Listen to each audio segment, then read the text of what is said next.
Okay, students, Assalamu alaikum and welcome to the second online lab session of our course Bio 3505 Introduction to Bioinformatics Semester Fall 2023.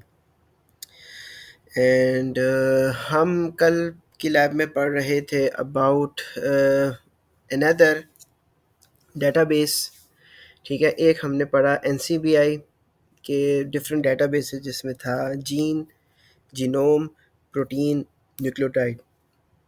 Nucleotide को gene bank कहते हैं, NCBI protein database को gene pepped कहते हैं और बाकी NCBI gene and genome. सो ये चार डिफरेंट डेटाबेसेस थे जो कि एनसीबीआई डोमेन में हमने पढ़े. इसके अलावा ईएमबीएल का हमने यूनिप्रॉट पढ़ा और थर्ड हम पढ़ने जा रहे हैं RCSB PDB which is research collaboratory for structural bioinformatics protein data bank. और इसमें हम जो आईडी कल हमने देखी वो 1C8Q के फर्स्ट समरी एंड सीक्वेंस वाला देखा. अब हम पर्टिकुलरली स्ट्रक्चर के एस्पेक्ट से देखेंगे कि हमारे पास क्या इंफॉर्मेशन इस प्रोटीन में मौजूद है. ठीक है, टॉप पे हमने देखा था कि स्ट्रक्चर समरी है और हमने सीक्वेंस के रिबन को ऑब्जर्व किया था. ठीक है, तो बाकी होपफुली आप बच्चों को ये पीडीबी वाला पेज दिख रहा होगा. Let me see once again क्या है. ठीक है, ये पीडीबी वाला पेज है और आपके इस पे भी 1C8Q नज़र आ रहा है. ठीक है, तो ठीक है, 1C8Q क्या प्रोटीन थी हमारे पास. Solution structure of the human salivary amylase which was amylase A1. उसका था हमारे पास जो सब यूनिट. इस प्रोटीन का साइज़ था 511 अमीनो एसिड्स. ठीक है, डिपॉजिट डेट हमारे पास थी, रिलीज डेट ये हमारे पास थी. तो अब हम इसका डिटेल से स्ट्रक्चर को एनालाइज करेंगे. तो हम क्लिक करेंगे स्ट्रक्चर पे.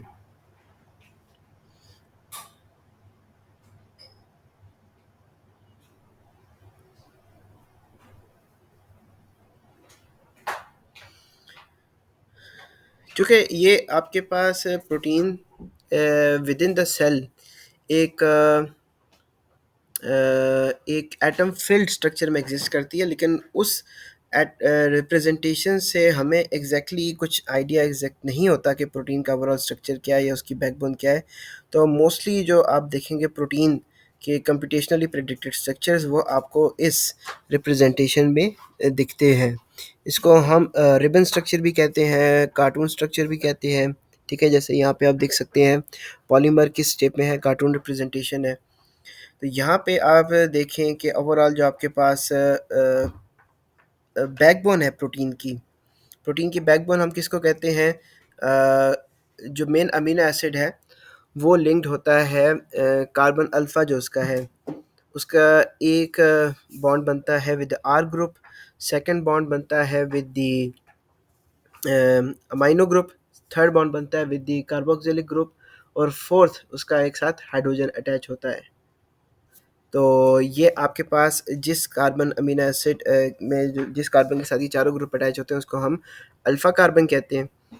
और ये जो एक आर ग्रुप को हटा के आपके पास जो तीन एटम्स हैं, कार्बन अल्फ़ा, एक कार्बोक्सिलिक वाला कार्बन और एक अमाइनो वाला एन, इन तीन को हम प्रोटीन बैकबोन कहते हैं. तो इस डायग्राम में आपके पास सिर्फ जो प्रोटीन की बैकबोन है उसको रिप्रेजेंट किया गया है. ठीक है, और यहाँ पे आप देख सकते हैं कि अल्फा हेलिसेस भी हैं और बिल्कुल लेफ्ट साइड पे आपको बीटा प्लेटेड शीट्स भी दिख रही हैं.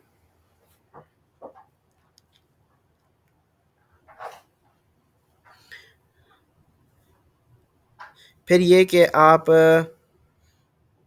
ऊपर जो सीक्वेंस दी हुई है उसमें भी किसी अमीनो एसिड के ऊपर अगर माउस ओवर करेंगे तो पर्टिकुलरली वो residue with in the structure highlight हो जाएगा.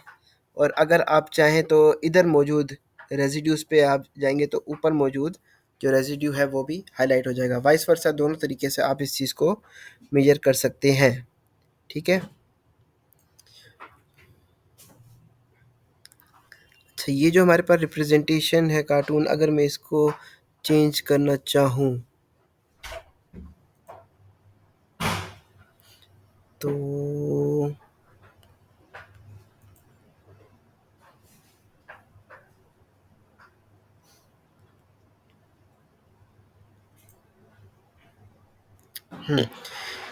ये जो बेसिकली आपको स्ट्रक्चर अभी नज़र आ रहा है, एक्चुअल में जो प्रोटीन होती है उसका सिंगल जो फ्रेम शॉट होता है ना, वो इस तरह से होता है। ठीक है, आप इसको जितना ज़ूम आउट करेंगे तो आपको एक वो सिंगल सी एंटिटी नज़र आ रही है। ये एक्चुअली वो स्पेस है जो कि उस प्रोटीन के जो एटम्स हैं वो ऑक्यूपाई कर रहे होते हैं। ठीक है, ये आपके पास ओवरऑल रिप्रेजेंटेशन होती है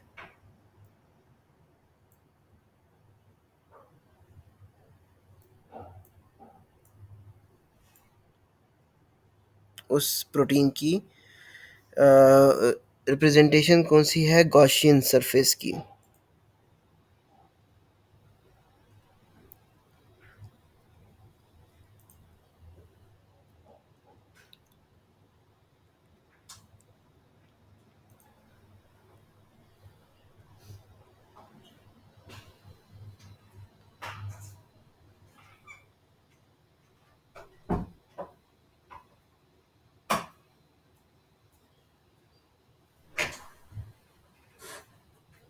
यहाँ पे मुझे प्रोटीन को दोबारा ऐड करना पड़ेगा।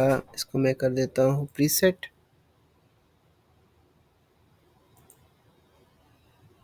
ठीक है, और इसको एक बार रिफ्रेश कर देता हूँ ताकि मेरे पास ओवरऑल प्रोटीन का दोबारा स्ट्रक्चर आ जाए।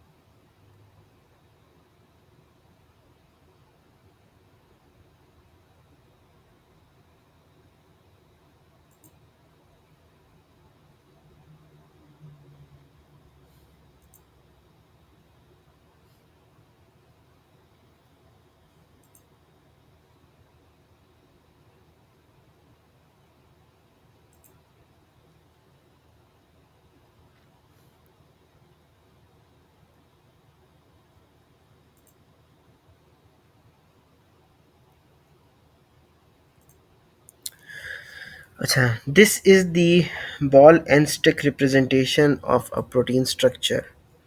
ठीक है, अगर मैं इसको जूम इन करूं तो आप आइडेंटिफाई कर सकते हैं। जो रेड में आपको नज़र आ रहे हैं, डीज रिप्रेजेंट द ऑक्सीजन, और जो ब्लू रिप्रेजेंटेड है वो आपके पास आ जाती है नाइट्रोजन, और जो येलो है I assume that responds to the sulphur.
So यहाँ पे हमने देखें सिस्टीन 70 को सिलेक्ट किया हुआ है।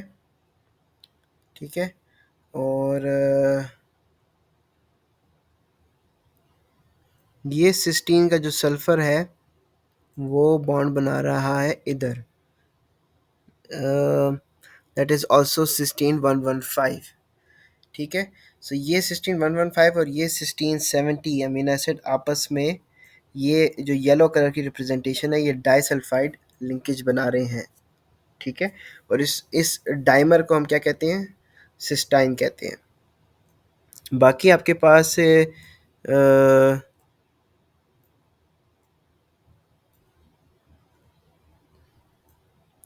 ये जो आइसोलेटेड डॉट्स नज़र आ रहे हैं, these are the water molecules. अगर मैं चाहूँ तो इनको मैं हाइड कर देता हूँ, ठीक है। अब आपको इस इमेज में वाटर मॉलिक्यूल्स नज़र नहीं आ रहे, ठीक है। तो आप लोगों ने भी प्रैक्टिस करनी है इसको ओपन करके, इसको व्यू करना है कि एक प्रोटीन का स्ट्रक्चर कैसे होता है। ये आपको नज़र आ रहा है, सबसे इधर एक रिंग स्ट्रक्चर है। इसको मैं अगर क्लिक करूँ तो ये मेरे पास कौन सा अमीनो एसिड है,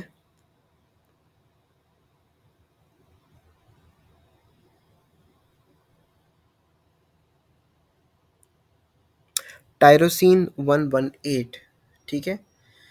ये आपके पास टायरोसिन 118 अमीनो एसिड है। और मज़ीद अगर देखें कि इसमें हमारे पास कौन कौन सी रिप्रेजेंटेशंस हैं, तो बॉल एंड स्टिक को भी मैं हाइड करता हूँ, और पॉलीमर की एड रिप्रेजेंटेशन में जाके कार्टून हो गया, बैकबोन सिंपल है, बॉल एंड स्टिक,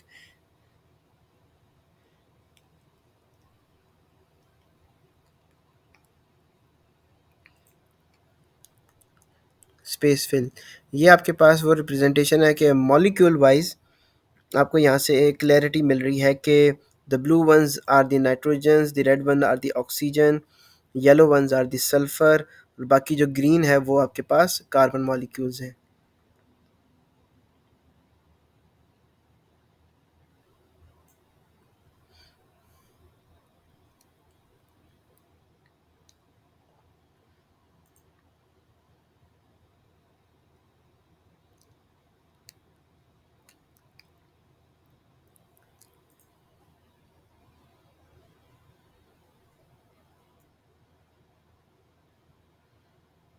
ये बिल्कुल सरफेस रिप्रेजेंटेशन है। अच्छा, आपको नज़र आ रहा होगा इस प्रोटीन में कई सारे ग्रूव्स हैं, लाइक दिस रीजन, ठीक है।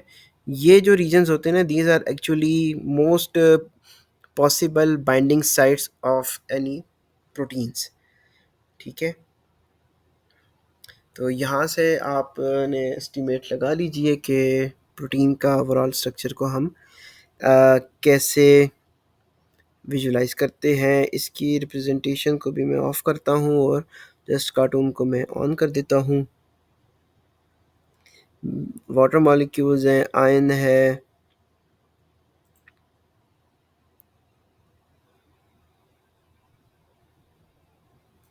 ये जो आपके पास ग्रीन कलर का है, यह most probably would be this circle के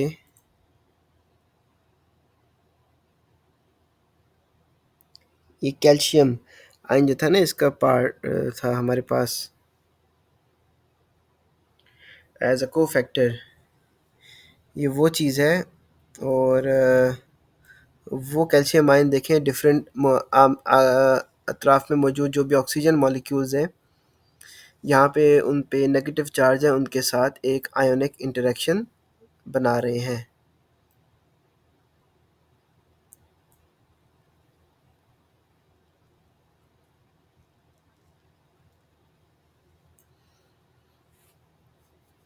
इसके बाद यहाँ पे जो चीज़ समझने वाली है that is it's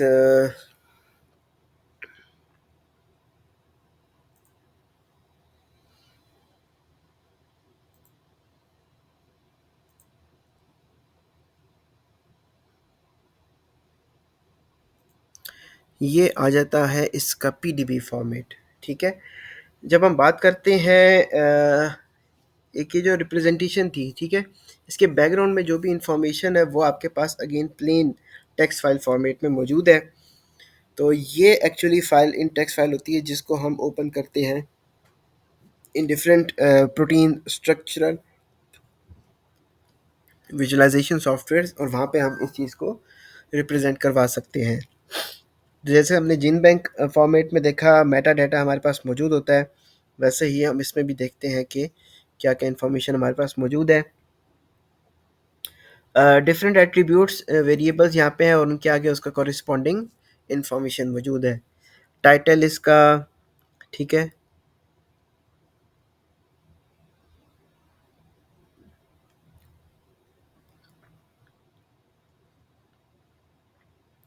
EC number इसका क्या है, 3211। साइंटिफिक नेम ऑर्गेनिज्म का क्या है, होमोसेपियंस। अच्छा, यहाँ पे देखें कि जो ऑर्गेनिज्म नेम है वो इटैलिक्स में मेंशन नहीं है, और हमने पढ़ा हुआ है कि जो बाइनोमियल नेम है वो इटैलिक्स में मेंशन होता है। तो किन जगह पे वो मेंशन होता है, विद इन द लिटरेचर। अलग से आप ऑर्गेनिज्म नेम को सिंपल सा लिखेंगे तो वहाँ पे यू हैव द ऑप्शन कि ये आप इसको नॉन इटैलिक लिखें, लेकिन विद इन द लिटरेचर आप कहीं पे बात कोई बयान कर रहे हैं तो वहाँ पे लिखते हुए आपको अगर ऑर्गेनिज्म नेम दरमियान में लिखना पड़ जाता है तो वहाँ पे उसको बाय रूल के उसको इटैलिक्स में लिखना होता है।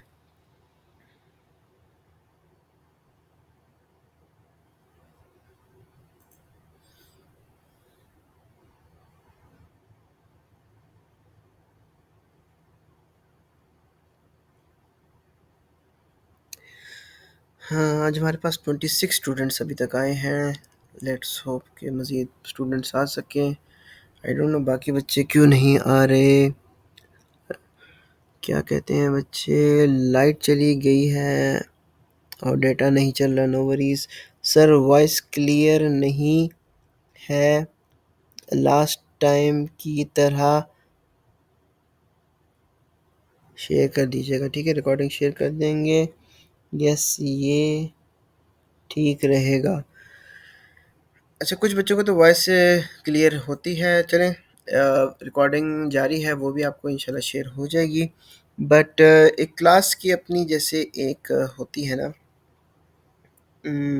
एसेंस, उसमें आप लोग प्लीज़ अगर नेट अवेलेबल है और लाइट भी है तो मैक्सिमम आप करें कि लेक्चर को अटेंड कीजिए। ठीक है, मैं अपनी लैब को आगे प्रोसीड करता हूँ।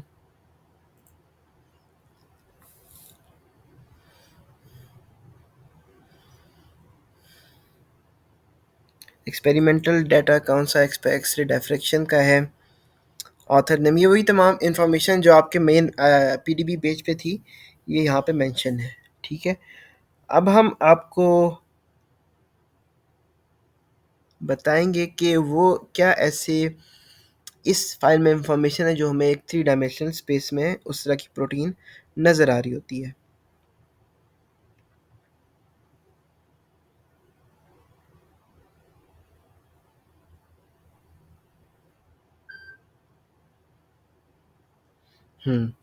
यहाँ से आपकी स्टार्ट होती है सीक्वेंस रेजिड्यू, सीक्वेंस से। ये आपको बता रहा है कि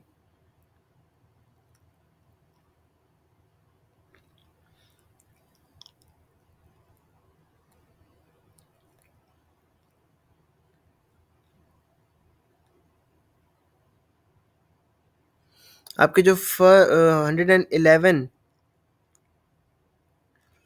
511 अमीनो एसिड्स हैं, ये उनकी काउंट है आपके पास। ठीक है, और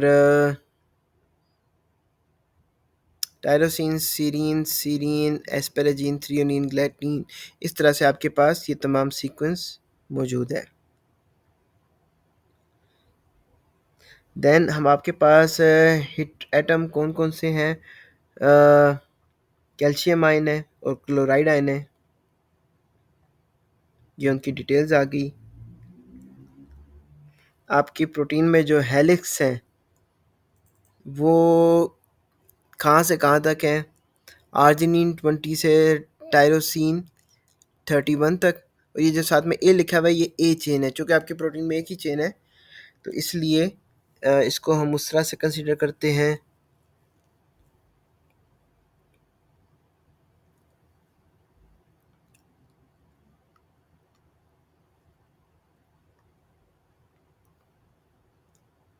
फिर बीटा प्लेटेड शीट्स कहाँ पे हैं।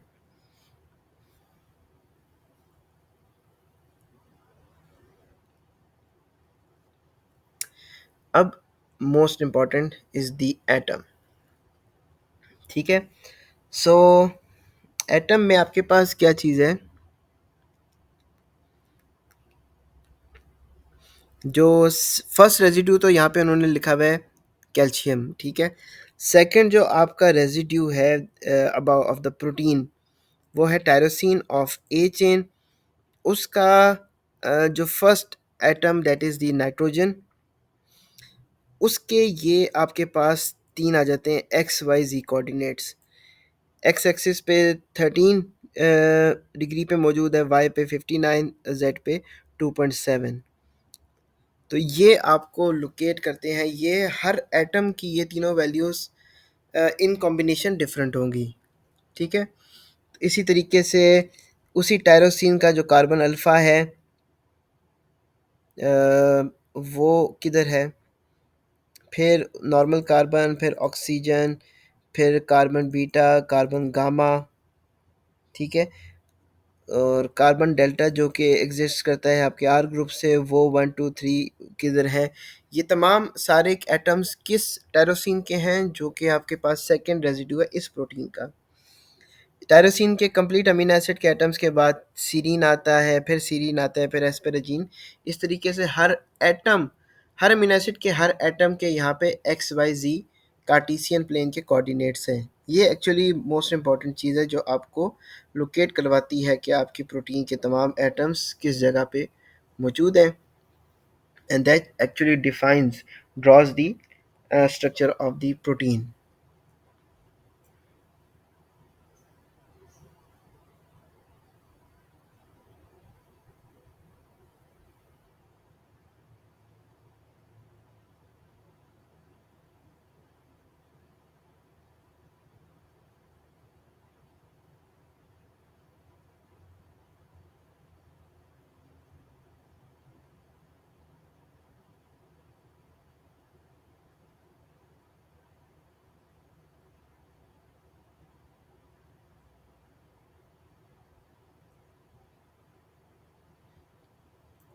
और फाइनल जो इसमें लाइन है एंड, दैट रिप्रेजेंट्स कि यहाँ पे इसका फाइल ख़त्म हो जाती है। सो ये एक प्लेन टेक्स्ट फाइल फॉर्मेट है। इसको जब हम किसी भी प्रोटीन विजुलाइजेशन सॉफ्टवेयर में ओपन करेंगे तो हमारे पास इस तरह की एक रिप्रेजेंटेशन आ जाएगी, ठीक है। यहाँ पे मैं again cartoon representation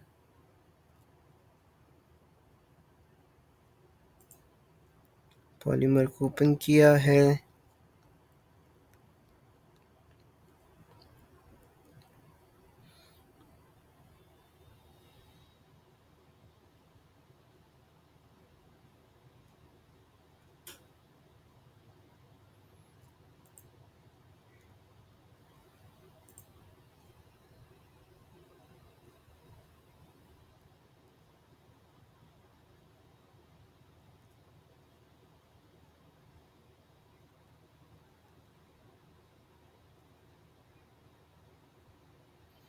so basic overall protein को गो थ्रू करने के लिए आपके पास यही ऑप्शंस हैं जिनको एटलीस्ट आपको पता होना चाहिए।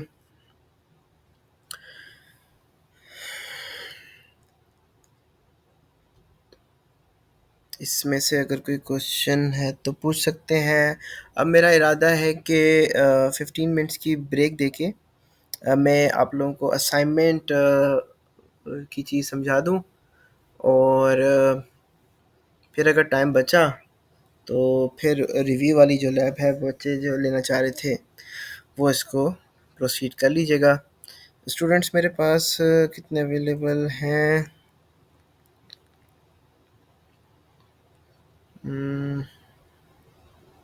27।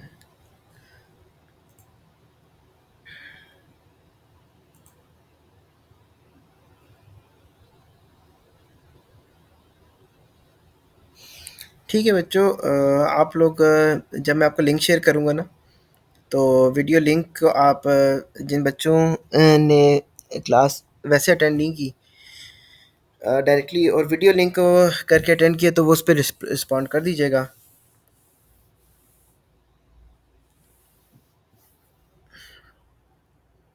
तो उनकी भी अटेंडेंस उस तरह से मार्क हो जाएगी। अब मैं प्रीवियस सेशन की जो रिकॉर्डिंग है उसको मैं स्टॉप करता हूँ।